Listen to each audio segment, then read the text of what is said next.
하나님 말씀 사사기 6장 25절에서 32절 말씀입니다. 그날 밤에 여호와께서 기드온에게 이르시되 네 아버지에게 있는 숫소 곧 7년 된 둘째 숫소를 끌어오고 내 아버지에게 있는 바알의 제단을 헐며 그 곁에 아세라 상을 찍고 또 이 산성 꼭대기에 내 하나님 여호와를 위하여 규례대로 한 제단을 쌓고 그 둘째 숫소를 잡아 네가 찍은 아세라 나무로 번제를 드릴지니라 하시니라. 이에 기드온이 종 10사람을 데리고 여호와께서 그에게 말씀하신 대로 행하되 그의 아버지의 가문과 그의 성읍 사람들을 두려워하므로 이 일을 감히 낮에 행하지 못하고 밤에 행하니라.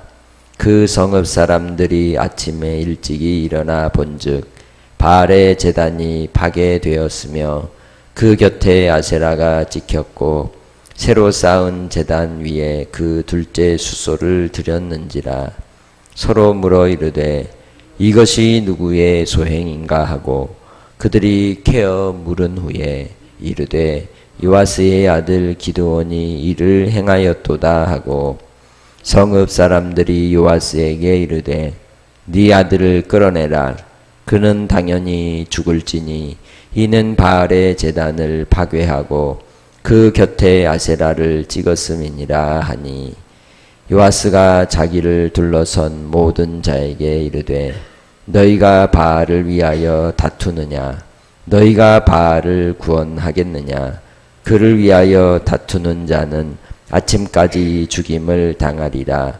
바알이 과연 신일진데 그의 제단을 파괴하였은즉 그가 자신을 위해 다툴 것이니라 하니라. 그날에 기드온을 여룻바알이라 불렀으니 이는 그가 바알의 제단을 파괴하였으므로 바알이 그와 더불어 다툴 것이라 함이었더라. 아멘. 우리는 영적 전쟁의 삶을 삽니다. 이 영적 전쟁의 삶의 가장 최전선은 문화와의 전쟁입니다. 우리가 살고 있는 이 시대의 전통 혹은 미디어와 그리고 사람들의 관습을 따라 형성된 그러한 이 체계, 그 문화가 우리의 호흡이 되고 또 우리의 영향이 되고 우리의 사고방식이 되어서 그 시대를 아우르고 또 통제하는 모습을 볼 수가 있습니다. 여호수아의 지도 아래 가나안 정복의 역사 속에서 그들이 해야 될 아주 중요한 사명이 있었다면 가나안의 문화를 철저히 제거하라는 것이었습니다.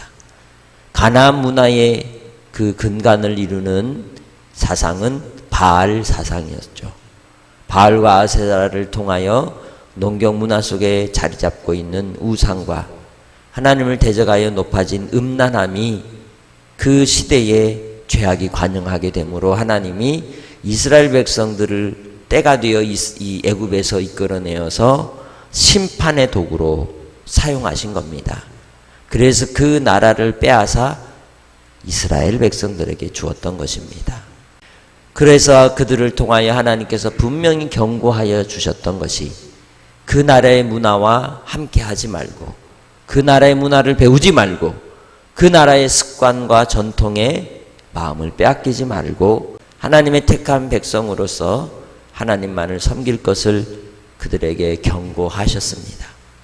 그럼에도 불구하고 그들이 이 가나안 땅에 정착하고 나니 원래 농경 문화의 삶을 살았고 유목민이었던 그들이 이제 땅에 씨를 뿌리고 또 가꾸어서 소출을 거두는 가운데 그들이 하나님만을 섬겨야 함에도 불구하고 이웃 가운데 사는 가나안 사람들이 바알에게 제사하고 숭배하면서 큰 수확을 거두고 풍년을 이루는 것을 보니 땅의 신, 풍요로운 풍년을 허락할 이 풍요의 신 누구를 섬겨야 되겠더라? 바알도 믿어야 되겠더라. 그래서 결국 그들이 바알과 아세라에 목이 매게 되고 그들에게서 농사법만 배우는 것이 아니라 문화를 그대로 가져오게 되는 것이죠. 이 가나안 족속 가운데 살게 된 이 이스라엘 백성들에게 있어서 그들이 바알과 아세라를 떠나지 못하고 벗어나지 못하는 이유는 그것 아니고서는 결코 농사를 지을 수 없다고 하는 사고방식이 그들의 머릿속에 고착이 되었기 때문입니다. 그래서 오늘 하나님께서 이 미디안 족속에 의해 7년을 박해를 당하고 수탈을 당하고 고생하면서도 그들이 하나님을 떠나 여전히 누구를 숭배하고 있더라? 바알과 아세라를 숭배하고 있더라. 심지어는 하나님이 사사로 부를 이 기드온의 집도 그런 집안이더라 라는 것을 보여주고 있습니다. 하나님보다도 우상의 마음이 빼앗겨 있고 그들이 이 땅에 먹고 사는 삶의 문제를 해결할 유일한 단서가 되고 또한 근거가 되고 기준이 되는 이 가나안의 문화를 벗어나지 못한 채 하나님을 양다리 걸치는 그러한 신앙 속에서 살아가는 이 모습이 오늘날 우리 모습이 아닌가, 우리가 우리 자신을 돌아보아야 한다는 것이죠. 우리가 먹고 사는 문제로 인해 세상과 짝하고 하나님 앞에 온전한 주일과 성수와 또 하나님 앞에 온전한 예물을 드림과 또 우리의 삶의 수고와 헌신 속에 하나님만을 믿고 따르며 끝까지 신앙을 지키노라 고백하면서도 어느 순간 우리 자신을 돌아보면 세상과 짝하는 이 모습 속에 어쩔 수 없다고 하는 그러한 이 비참한 그러한 좌절을 맛보기도 하는 겁니다. 이제는 주님 안에서 우리가 세상과 짝하던 우리의 모든 모습 속에 하나님의 선하심을 무엇인지 분별하고 철저히 끊어버리고 설 수 있는 믿음의 성도들이 되시기 바랍니다. 하나님께서 미디안 압제 가운데 있을 때 이 기드온이 밀을 추수를 하는데 이 포도주 즙틀에서 몰래 숨어서 했습니다. 그런데 이 기드온의 집안이 부자였습니다. 넉넉하게 살고 있었죠. 밀추수를 할 때라는 건 곧 맥추절의 절기였던 겁니다. 그러나 그 맥추절의 절기를 제대로 지킬 수 없는 그러한 상황이었던 겁니다. 하나님께서 이 기드온을 부르시고 여호와의 사자를 보내어 그로 하나님께서 행하실 놀라운 일들을 보이심으로 그는 여호와 샬롬을 외치며 하나님 앞에 영광을 올렸습니다. 그리고 이제 하나님께서 그를 만나실 때에 그 밤에 그를 부르시고 그로 아버지 집에 있는 7년 된 둘째 숫소를 끌어오게 하시고 하나님께서 말씀하신 규례대로 이제 제사를 지내게 하십니다. 그러면서 바로 자기 아버지 요아스의 집에 있는 바알과 그 제단과 이 아세라 우상을 찍어버리고 헐어버리고 그 우상의 나무로 불을 떼어서 번제물을 드리라고 말씀하는 겁니다. 이 세대와 이 세상 속에서 우리는 이 악한 음란의 문화, 이 세상에 하나님을 대적하여 높아진 사상과 영적 전쟁의 싸움을 해야 되는 겁니다. 그래서 우리는 항상 깨어 있어야 되는 줄 믿습니다. 기드온이 그 침잠함의 상황 속에서 일어나지 못하고 침묵할 때에 그는 그러한 세상의 환경 속에 함께 두려움의 존재가 되었고 무서워하는 삶을 살 수밖에 없었던 것입니다. 그래서 하나님께서 명령하신 이 명령을 온전히 수행하지 못하고 한밤중에 자기의 종 10명을 데리고 몰래 순식간에 이 일들을 처리해버린 것을 볼 수가 있습니다. 예수를 믿는 믿음의 고백 속에 우리가 신앙을 드러내면서 담대하게 해야 될 하나님의 사명들이 우리에게 주어졌을 때 우리도 이러한 두려움이 또 무서움이 몰려올 때가 있고 세상의 눈치를 봐야 할 때가 있습니다. 과연 이것이 하나님을 기쁘시게 하는 일인지 아니면 세상 가운데 타협하며 그냥 그렇게 지내야 될 일인지를 분별하며 오직 하나님이 뜻하신 바가 무엇인지를 알고 주를 기쁘시게 하는 일에 담대히 나아갈 수 있는 삶이 되어야 할 줄 믿습니다. 기드온에게 있어서 하나님의 명령은 이미 떨어졌습니다. 그리고 여호와의 사자를 보므로 그는 하나님이 자기를 통해 일하실 일들을 감당하고 또 받들어야 하였기에 이제 이 모든 일들을 진행하게 되었고, 그 일로 인하여 온 동네가 떠들썩하게 난리가 나게 되었습니다.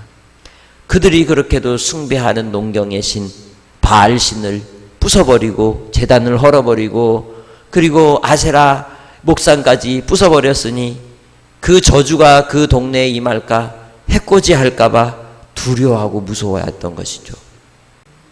우리는 주님 안에서 하나님만이 참 우리의 주인이 되심을 믿고 오직 하나님만을 섬기며 나아가는 믿음의 권속들이 되시기를 주의 이름으로 축복합니다. 이 일로 인하여 요아스는 자기 아들 기드온이 생명의 위협을 받는 상황이 오자 꾀를 내었던 겁니다. 모든 백성들이 몰려와서 이제 기드온을 내어놔라. 이 녀석 우리에게 저주가 임하게 하는 큰 악을 행했다. 저 녀석 죽여야 된다. 라고 할 때에 이 그의 아버지 요아스가 뭐라고 이야기를 합니까? 너희가 바알을 위하여 다투느냐? 너희가 바알을 구원하겠느냐? 그를 위하여 다투는 자는 아침까지 죽임을 당하리라. 바알이 과연 신이라면 그의 제단을 파괴하였은지 그가 자신을 위해 다툴 것이다. 그가 참 신이면 살아있다면 직접 행동하지 않겠느냐? 라고 묻는 것이죠. 하나님 앞에서 우리는 우리의 생각 속에 갇혀있는 신을 숭배하고 또 믿고 따르고 싶어하는 그러한 신념 속에 살아갑니다. 그 우상이 무너져야 합니다. 내 안에 갇혀있는 바알의 악한 우상을 제거하시기를 바랍니다. 무너뜨리시기를 바랍니다. 그리고 하나님 참 우리의 신이 되시고 주인이 되신 주 예수 그리스도께로 돌아오는 믿음의 성도들이 되시기를 주의 이름으로 축복합니다. 하나님을 대적하여 높아진 이 세상의 사상과 생각과 우상과 문화들이 결국 소돔과 고모라가 무너지듯이 또한 노아의 때에 홍수로 하나님께서 심판하시듯이 마지막 때가 되면 불로서 하나님이 심판하실 것입니다. 주님께서 우리로 이 땅에 살아가는 동안 오직 하나님만을 섬기고 믿음으로 살라고 우리를 부르셨다면 오늘 이 기도원을 통하여 그에게 주었던 이름과 같이 여룻바알, 바알과 다투는 자, 곧 이 세상에 하나님 앞에 믿음을 따라 악한 어둠의 세력과 싸워나가는 영적 군사가 여러분이 되어서 주님 앞에 승리자로 쓰임받는 믿음의 권속들이 되시기를 주의 이름으로 축복합니다. 왜냐하면 하나님께서는 우리에게 자녀된 권세를 주셨기 때문입니다. 예수 그리스도께서 십자가로 말미암아 이미 죄와 사망을 이기셨기 때문입니다. 죄의 세력의 정체가 이미 드러났습니다. 죄의 세력을 주께서 무력화시켰습니다. 그렇기에 이제 우리도 예수의 십자가 따라 우리도 주님이 주시는 십자가를 지고 끝까지 믿음으로써 우리 하나님만을 따라가는 복된 하나님의 자녀들이 되시기를 주의 이름으로 축복합니다. 그 어떤 무엇도 하나님을 대적하여 이길 수 없는 것입니다. 우리는 주님 앞에 여룻바알입니다. 하나님 앞에 사명자로 영적 군사로 세움을 입은 자입니다. 하나님의 영으로 눈이 밝혀져서 이 세상을 분별하는 하나님의 백성 여룻바알이 되시기를 주의 이름으로 축복합니다. 하나님 아버지, 오늘 우리가 이 시대의 문화 속에 살아갑니다. 이 시대의 문화가 하나님을 대적하고 그러한 악한 어둠의 영에 사로잡힌 시대를 살아갑니다. 주여, 그 속에서 믿음의 사람들이 영적 분별력을 가지고 빛으로 소금으로 아버지의 뜻을 이루어가게 하옵소서. 오늘도 우리를 여룻바알로 부르셨사오니 아버지 하나님, 영적 전쟁의 군사로 쓰임받게 하시고 우리의 삶의 현장에서 예수의 이름으로 선포하며 악한 어둠의 세력을 물리치고 주의 영광을 선포하게 하옵소서. 주께서 오늘 한날의 삶 속에서도 오직 하나님의 말씀이 살아계심을 목도하게 해주실 줄 믿사옵고 사랑하는 믿음의 권속들을 강건하게 하시고 치료하여 주시고 회복시켜 주시고 온전케 하시고 또한 우리의 간구와 기도를 들으시고 응답하옵소서. 감사하며 예수님의 이름으로 기도합니다. 아멘.